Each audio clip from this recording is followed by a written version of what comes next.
समझनी है जिंदगी तो पीछे देखो, और अगर जीनी है जिंदगी तो आगे देखो।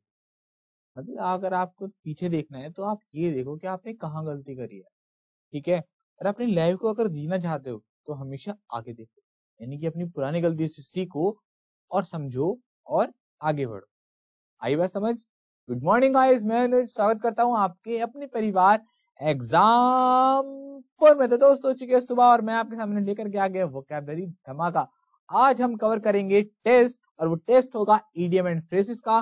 तो तैयार हो जाओ, आपको हर क्वेश्चन के लिए मिलेंगे 15 सेकंड। ये टेस्ट जो है वो आपके लिए बहुत इंपॉर्टेंट है, क्योंकि ये जो टेस्ट है वो बेस्ड है प्रीवियस क्वेश्चंस का। अब एसएससी के एग्जाम आने वाले हैं, डेट जो है वो क्लियर हो चुकी है, तो तैयार हो जाओ बिल्कुल अच्छे से। आपको ये वोकैबुलरी, ये जो प्रीवियस की जो क्वेश्चंस हैं, कहीं ना कहीं दोबारा से तोड़ मरोड़ कर आपको आने वाले एग्जाम में जरूर दिखाई देंगे। तो बिल्कुल टाइम नहीं गवाएंगे, हर क्वेश्चन के लिए मिलेगा आपको 15 सेकंड। तो बिल्कुल तैयार हो जाओ, और आपके सामने पहला क्वेश्चन ये रहा। वीडियो जब पूरा हो जाए तो कमेंट सेक्शन में जरूर बताइएगा कि आपको ये टेस्ट कैसा लगा, और जिसके जो मार्क्स आए हो, सपोज करो आपका टेस्ट जो है वो 10 मार्क्स का है, या 10 क्वेश्चन है या 15 क्वेश्चन है, तो आप बताइए कि सर आज हमारे 15 आउट ऑफ इतने आए हैं, या ये आपका ये रहा है। जो भी आपका रिजल्ट रहेगा वो जरूर बताइएगा, ठीक है। चलो, तो आपके सामने पहला टेस्ट है, पहला क्वेश्चन है ये स्क्रीन पर।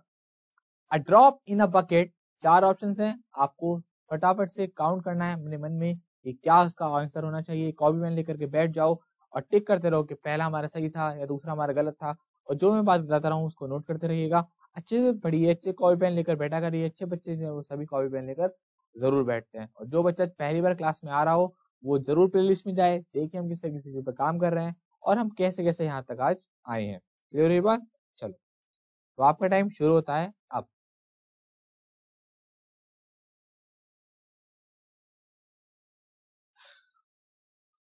ये सभी वोकैबुलरी, जितने भी इडियम फ्रेजेस हैं, ये आपके लिए बहुत इंपॉर्टेंट है, प्रीवियस सर्स हैं, इस बात को मजबूत बिल्कुल मत भूलिएगा। तो चलिए, आपका टाइम ओवर होता है, तो जानते हैं इसका मीनिंग क्या है। तो आपके सामने वर्ड छुपा हुआ है, a word, a drop in a bucket. अब हमें इसका मीनिंग जानना है और हमें इसका आंसर तक पहुंचना है। अब आप खुद सोचो, a drop in a bucket यानी कि एक ड्रॉप है और बकेट के अंदर है। अगर हम इसको मीनिंग की तरफ ही पढ़ेंगे तो भी हम इसके आंसर तक पहुंच जाएंगे, यानी कि किसी बहुत छोटी सी अमाउंट की बात कर रहा है। जी हाँ, इसका जो मीनिंग होता है वो ही होता है a drop in a bucket, का मतलब एक बहुत कम अमाउंट किसी भी चीज का, यानी कि वो इतना हो कि उसको हम नेग्लेजिबल हो, बिल्कुल ना के बराबर हो, तो उसके लिए हम क्या यूज करते हैं? कौन सा हमारा ऑप्शन सही होगा? D is the correct answer, ठीक है। क्या होगा? अ वेरी इनसिग्निफिकेंट अमाउंट, यानी कि बहुत छोटी, बिल्कुल अमहत्वपूर्ण, यानी कि इसको हम इंपॉर्टेंट नहीं बोल सकते, बहुत कम अमाउंट, जो इसका क्या हो जाएगा? इसका डी आंसर हो जाएगा। तो पहले का क्या हो गया हमारा? डी। फर्स्ट का क्या आंसर हो गया? डी। क्लियर हुई बात? और समझ लेते हैं क्या क्या है यहाँ पर। एज मच एज पॉसिबल, जितना हो सकता है। नथिंग एट ऑल, बिल्कुल भी नहीं। हैंडसम अमाउंट, कोई मतलब नहीं है। तो सबसे परफेक्ट आंसर क्या हुआ हमारा? डी। फर्स्ट क्या हो गया? डी। आई क्लियर हुई बात? चलो, नेक्स्ट वर्ड, नेक्स्ट क्वेश्चन है आपके सामने, और आपका टाइम शुरू होता है अब। जल्दी से काउंट करो मन में।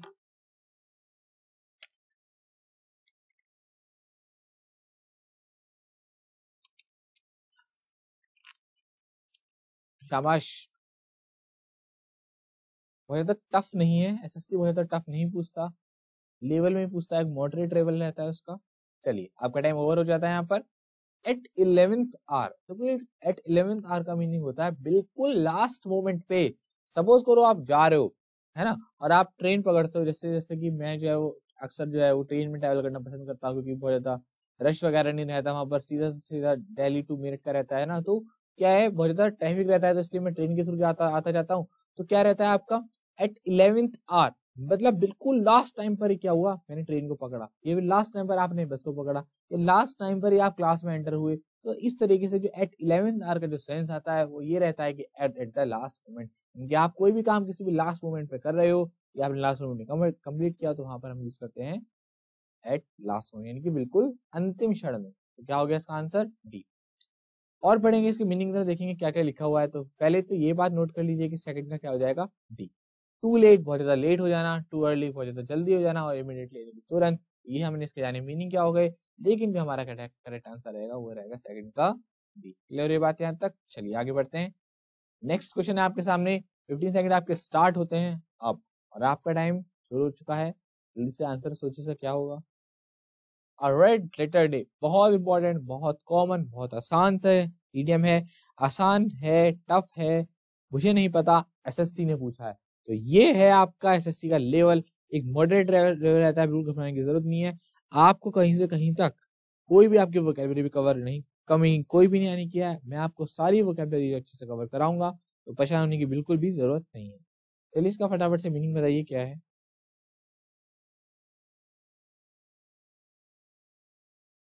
चलिए बढ़ते हैं इसके मीनिंग की तरफ। रेड लेटर डे का मीनिंग होता है, यानी कि इसका करेक्ट ईडियम का जो आंसर है वो है ए, यानी कि an important day. Red letter day हम उसको बोलते हैं जब कोई भी इंपॉर्टेंट डे होता है, जैसे सपोज करो 2 अक्टूबर है, 15 अगस्त है, 26 जनवरी है, ये सारे वर्ड हैं जो हमारे इंपॉर्टेंट हैं, हमारे जो नेशनल के लिए जितने भी हमारे नेशनल फेस्टिवल है वो ये है, तो ये सारे क्या है हमारे लिए इंपॉर्टेंट है, रेड लेटर डे है, ठीक है। तो उसका क्या आंसर हो गया थर्ड का ए। और जान लेते हैं इसके और क्या क्या मीनिंग बता रहा है। अ फेस्टिवल ओकेजन, जो एक फेस्टिवल का ओकेजन होता है उसके बारे में बात कर रहा है। एन इम्पोर्टेंट डे, ये क्या हो गया, रिपीट हो गया है, तो ये भी इसका आंसर ही हो गया जब रिपीट हो गया है ना। तो यहाँ पर मिस प्रिंट हो गया है, थोड़ा सा टाइपिंग में एरर हो गई है, याद रख लीजिएगा। जो अ लेटर डे का मीनिंग आता है एन इम्पोर्टेंट डे, तो यानी कि ये भी सही है और ये भी सही है, ठीक है। एंड इनसिग्निफिकेंट ओकेजन, यानी कि जो अमहत्वपूर्ण ओकेजन होता है वो, तो ऐसा कोई सेंस बैठ नहीं रहा। करेक्ट आंसर हो क्या होगा हमारा थर्ड का। क्लियर है बात। तो नेक्स्ट क्वेश्चन आपके सामने है और आपका टाइम शुरू होता है अब।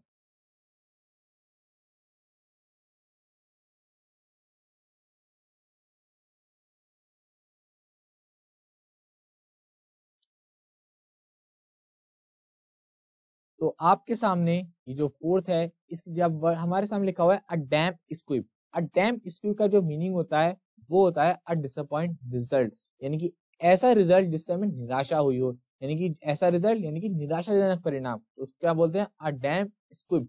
जैसे सपोज करो आपने सोचा कि आपका जो है बोर्ड के मार्क्स में 90% आएगा और आपके 90 ना आकर के 50 आ गया, तो बहुत डिसअपॉइंटमेंट रिजल्ट हुआ ना, डिसअपॉइंटिंग रिजल्ट हुआ। तो वो क्या हो गया, आपका रिजल्ट कैसा रहा, डैम्प स्क्विब रिजल्ट रहा, तो हमारा क्या हो गया बी।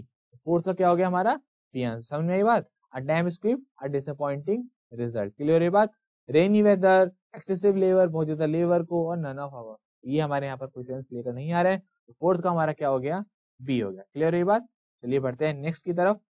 कंप्यूटर जी अगला क्वेश्चन स्क्रीन पर लगा दीजिए, और स्क्रीन पर आपके सामने अगला क्वेश्चन आ चुका है, क्या है हमारा बैड ब्लड। तो आपका टाइम शुरू होता है अब, फटाफट से आपके पास 15 सेकंड है और 15 सेकंड के अंदर आपको इसका बताना है कि आंसर इसका क्या होगा। चलिए शाबाश।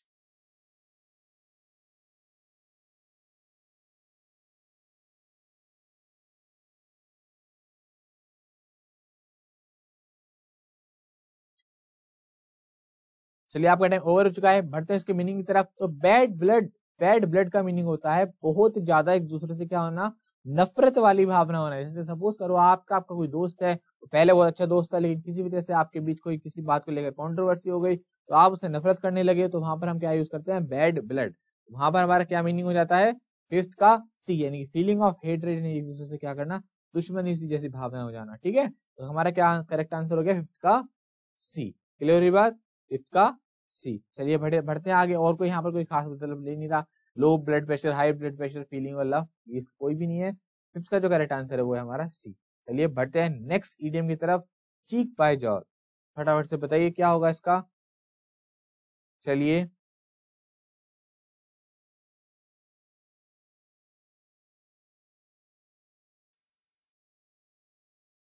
शाबाश। 4 3 2 1, आपका टाइम पूरा हो चुका है, 50 सेकंड अब कवर हो चुके हैं, तो हम बढ़ते हैं इसके मीनिंग तरफ, समझते हैं इसको क्या है।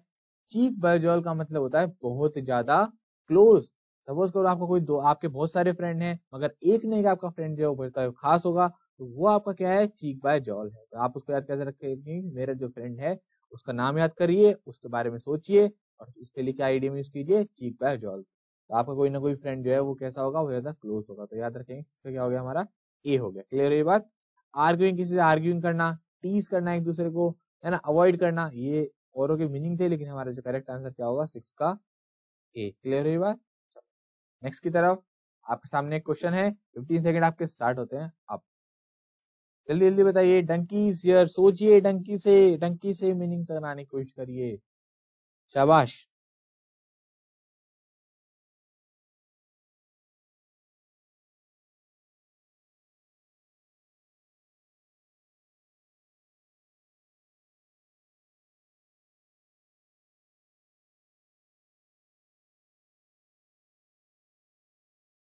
चलो तो आपका टाइम यहाँ पर ओवर होता है, बढ़ते हैं हमारे मीनिंग की तरफ। डंकीज ईयर, देखो डंकी जो है वो बहुत ज्यादा स्लो होता है, इतनी बात आपको समझ में आती है। तो डंकीज ईयर का मतलब क्या हो गया, बहुत लंबा समय। अगर मैं हॉर्स ईयर बोल दूं, हालांकि हॉर्स ईयर कोई इडियम नहीं है इस तरीके का, लेकिन मैं आपको बता रहा हूँ हॉर्स जब आया तो किस चीज का सिंबल है, फास्ट का, है ना, फुर्तीले का, हो जाता कैसा है वो एक्टिव है। और जब डंकी किस लिए आ रहा है, स्लो के लिए आ रहा है, तो स्लो के लिए क्या होगा, ऑब्वियसली बात है लॉन्ग टाइम हो गया। सेवन का क्या हो गया हमारा, ए आंसर हो गया। क्लियर हुई बात यहाँ तक? चलिए बढ़ते हैं आगे। ये रहा आपके सामने नेक्स्ट क्वेश्चन। तो बताइए इसका क्या मीनिंग होगा। The project to clean the river Ganga and Indian spoke. कभी कभार इस तरीके से जो ईडियम आ जाते हैं वो उनको करना ज्यादा बेहतर रहता है, आसान रहता है, क्योंकि ये हमारे कहीं ना कहीं सेंस से हम यहाँ पर अपने आंसर तक पहुंच जाते हैं। क्लियर हुई बात? चलो बताओ क्या होगा इसका मीनिंग।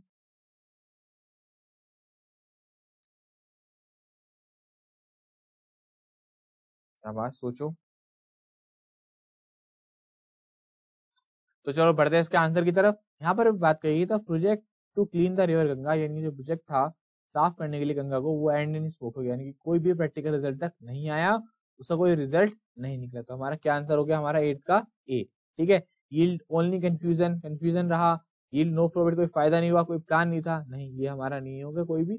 8th तक क्या होगा हमारा ए आंसर हो, क्या होगा 8th का ए, यानी कि रील्ड नो प्रैक्टिकल रिजल्ट, यानी किसी भी परिणाम तक नहीं पहुंचा, वो अटका काट कर रह गया। ठीक है, क्लियर है ये बात?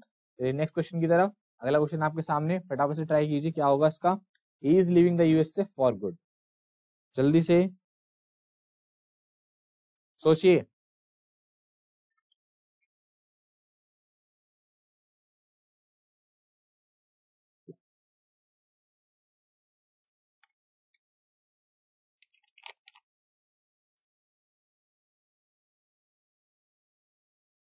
चलिए बढ़ते हैं हमारे आंसर की तरफ। यहाँ पे लिखा हुआ है he is living the USA for good. वो जा रहा है यूएसए हमेशा के लिए, यानी कि परमानेंटली। तो हमारा क्या हो गया इसका 9th का बी। आई बस समझ। जब आता है फॉर गुड तो वो क्या मीनिंग लेता है हमारे, हमेशा परमानेंटली। फॉर गुड मतलब हमेशा, हमेशा के लिए। तो याद रखिएगा फॉर गुड क्या क्या मीनिंग होता है, परमानेंटली। अर्जेंटली नहीं होगा, टेम्परेली नहीं होगा, इमीडिएटली नहीं होगा, क्या होगा फॉर गुड मतलब परमानेंटली। क्लियर हुई बात यहाँ तक? नेक्स्ट है आपके सामने, आपका टाइम शुरू होता है अब। फटाफट से बताइए। He is always praise for his gift of the cap. बताओ क्या होगा जल्दी से, शाबाश।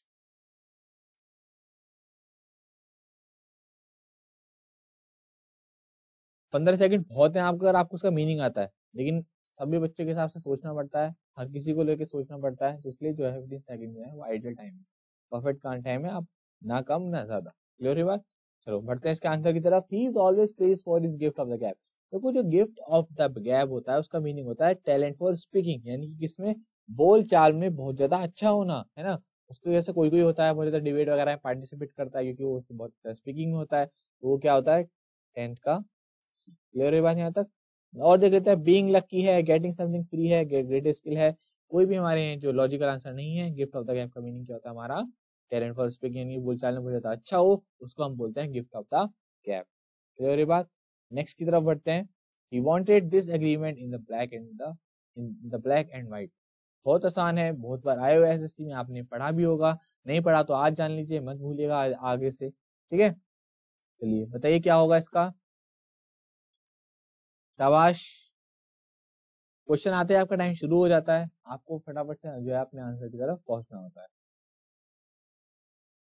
5 4 3 2 1। हमेशा बच्चे बन के रहो, बच्चों की तरह हमेशा बिहेव करो। कंपटीशन लाओ अपने अंदर, अपने कॉम्पिटिटर के साथ, जो इस क्लास को देख रहे हैं, जो आपके साथ बराबर आंसर दे रहे हैं, उनके साथ एक कॉम्पिटिशन क्रिएट करो, तभी मजा आएगा लाइफ में, है ना।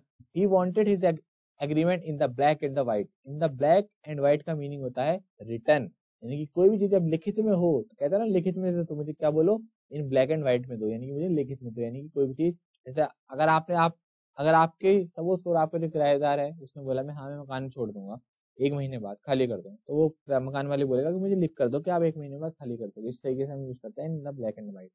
ओरली, डिस्कोर्स, इन डिटेल जो है इसके और तरीके के ऑप्शंस हैं, लेकिन हमारा जो करेक्ट क्या होगा वो 11th का ए हो जाएगा। क्लियर है बात? चलिए नेक्स्ट की तरफ बढ़ते हैं। Ramesh was on cloud 9 when he heard that he had won 3। शाबाश, बताओ कितना आसान है। लॉटरी जब मिल जाएगी तो क्या होगा बंदे का?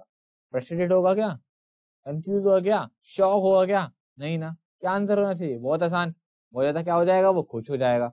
तो कितना आसान हो जाता है अगर हमारे सामने स्टेटमेंट आ जाती है। तो 12th का क्या हो जाएगा हमारा? बी आंसर हो जाएगा। क्लियर है बात? चलिए नेक्स्ट की तरफ बढ़ते हैं। ओ, हमारे यहाँ पर पूरे हो गए, यानी कि हमने कवर किए 12 इडियम फ्रेजेस, उसके ऑप्शंस को भी देखा, अच्छे से समझा, और ये आपके लिए बहुत इंपॉर्टेंट थे क्योंकि ये आपके आने वाले हो सकता है एग्जाम में किसी ना किसी तरीके से दोबारा आपको देखने को मिले। तो मैं आपसे बोलूंगा इस क्लास को जरूर अटेंड कीजिएगा। आप अपना फीडबैक, अपने मार्क्स, दोनों चीज जो है वो कमेंट सेक्शन में जाकर जरूर बताइएगा कि सर आपकी जो वोकैबुलरी थी आज की हमारी क्लास में, हमारे इतने मार्क्स आए कि हमने इस तरीके से क्लास को कवर किया, जो भी था। ठीक है, तो मिलेंगे आपसे आने वाली आपकी अगली क्लास में। तब तक हंसते रहिए, मुस्कुराते रहिए और गुनगुनाते